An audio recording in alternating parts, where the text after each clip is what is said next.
Doesn't sound super healthy, but, you know, sorted itself out. Charging. Hi, it's JP. I'm here at the slightly utilitarian mall, formerly known as Lawrence Square, and now known apparently as the Lawrence Allen Center, where our good friends at Tesla have installed a relatively new 20-stall supercharger. As you can see, it's got V4 posts, and I'm about to check out, but I assume V3 cabinets. So we'll call it a v3.5 station.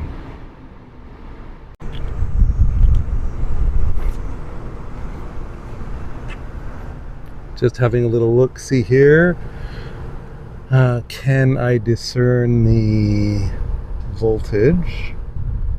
528, max current 465, output voltage range 0 to 500, 631 amps, DC post output, max output power 250 kilowatts. So yeah, nothing special, just a V3 cabinet. No V4s yet. So what's interesting about this place to me is that it's pretty darn close to where I live, and I didn't really know that it was being installed. I actually come to this plaza fairly often because it's got a Canadian Tire and a grocery store and a pet store. And even though I usually park in the back here, I hadn't been here recently enough to see it under construction. So I have to thank Walter on Out of Spec Bits for pointing out this place.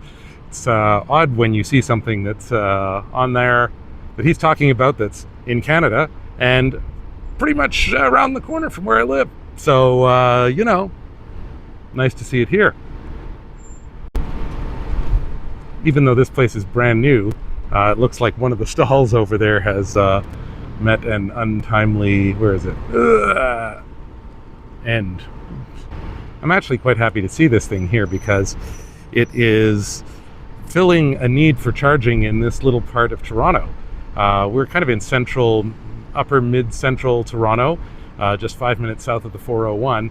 And to be honest, there were no large charging stations around here. There were a few fast chargers at a gas station over on Yonge Street, and a couple of other ones over on Black Creek Drive that have been, well, out of service for a while, and, you know, not really good enough. Whereas this is available to many vehicles, and they've got a lot of stalls, and clearly it's already being put to good use. So I'm really happy that this is in relatively close to my house. Besides, my in-laws can come and charge close to where we are now. Now, I'm no supercharger site guru, but looks like it's got all the usual stuff with switch gear and power cabinets and these little transformers and such, and their site controller. So I don't think there's anything particularly unusual about this site as far as I can tell. If anybody knows any better, let me know. Good to see they bothered to put some garbage and recycling bins in. Yeah. Now, I may not be a supercharger site guru, but I can see that there are 1, 2, 3, 4, 5 cabinets, and I believe 20 posts. And that tells me that they're maintaining the same standard V3 install ratio of 1 power cabinet supplying 4 posts, even though these are now V4 posts. However, what does seem to be a little different than their prefab units is that each of these V4 posts seems to be standing on its own little pad. I don't know if they're shipped from the factory like that or whether they're cast here. Didn't see the install. Have to keep an eye out for other sites. But that is different than the V3 post and cabinet modular installs that we've seen all over the place.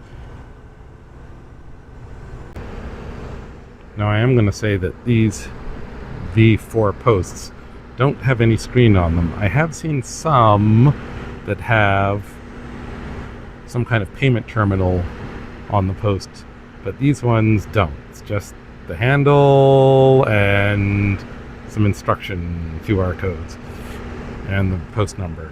Nothing else. I'm actually glad they have a tiny bit of redundancy in the post number on the sticker down there and another sticker up here, just so that, you know, in case one of them gets ripped off or worn out, you can still figure it out. Now, as I look down these relatively new charging posts, I see that one of them seems to be having a bit of a problem down there. Let's go down there and have a look. So I wonder what happened here. Although it may give us a rare opportunity to look inside. Clearly someone's been here with some caution tape. The bollards aren't knocked over. The cement is falling, and it looks like the little posts have been ripped right out of the concrete. So, not quite sure what went on here. There is that slightly ominous mark here, but that's not very high off the ground, and it's between the bollards. So I'm not sure how that would have happened. Maybe we can have a little peek inside. Okay, well, there's your basic back cabinet. And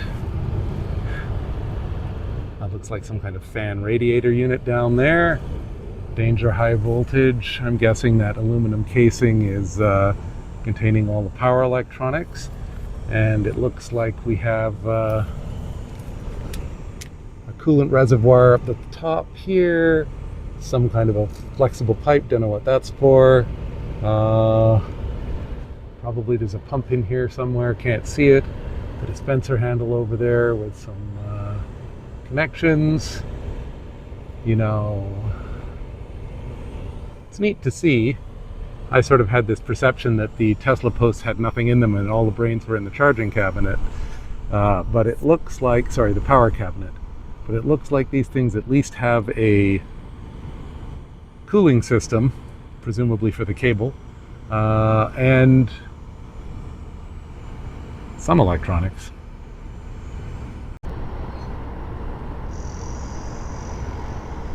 So this is a welcome addition here in Midtown.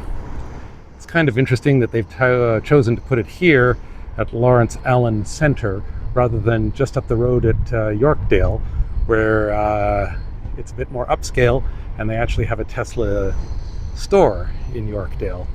But I guess they couldn't get the space there. Parking is definitely at a premium in that mall.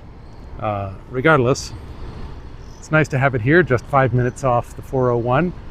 Don't be discouraged by hearing that it's down Allen Road. Allen Road is a highway, make no mistake, although the off-ramps are often a pain and a bit congested. But there's lots of stuff here at Lawrence Allen Center. Grocery store, bathrooms, some food. Actually, yeah, there's a food court upstairs. Not that I ever go up there, but there is one. So it's got all the things. It'll probably even help this place out a little bit. It's just not what I'd call a premium location. You know, it used to be that I didn't really pay that much of attention to the supercharger sites because, well, not that long ago I couldn't use them. Now I can. But even now, while the stations themselves are usually, impressive with lots of stalls and lots of power, I find that the locations are not always ideal just logistically. They're usually close to the highway and in high traffic areas. All sounds good. But compared to charging at, say, the IV en routes, which are right at the service center, open 24 hours a day, right off the highway, driving off the highway to the supercharger and then having to hunt around to somewhere else to go to the bathroom just isn't as good. So even though they're accessible to me now, and I'll pretend that I don't care that the pricing is different for the Tesla users as it is for everyone else. I think they should just have pricing that's the same for everybody, but hey, they can do what they want. I guess I could get a membership. I just figured out I'm not going to use it that much. But I find myself using them when I'm going to an unknown area and I want to be pretty sure I can charge, rather than on my usual routes where I've already got my regular CCS charging sorted out and where the chargers, to be quite frank, are usually better located for my purposes. But can't complain. Still a nice charging station. Okay, this thing works. Time to stop playing with it. I didn't need the charge anyways. The one thing I'll say that might be a little bit of a downside to this particular location, and to be honest, at a lot of charging stations, not just Teslas, but many, is that at late at night, this plaza is going to be totally closed up, and then you're going to have no facilities at all. No bathrooms, no food, nothing in the immediate walking vicinity, so that could be a bit of a bummer.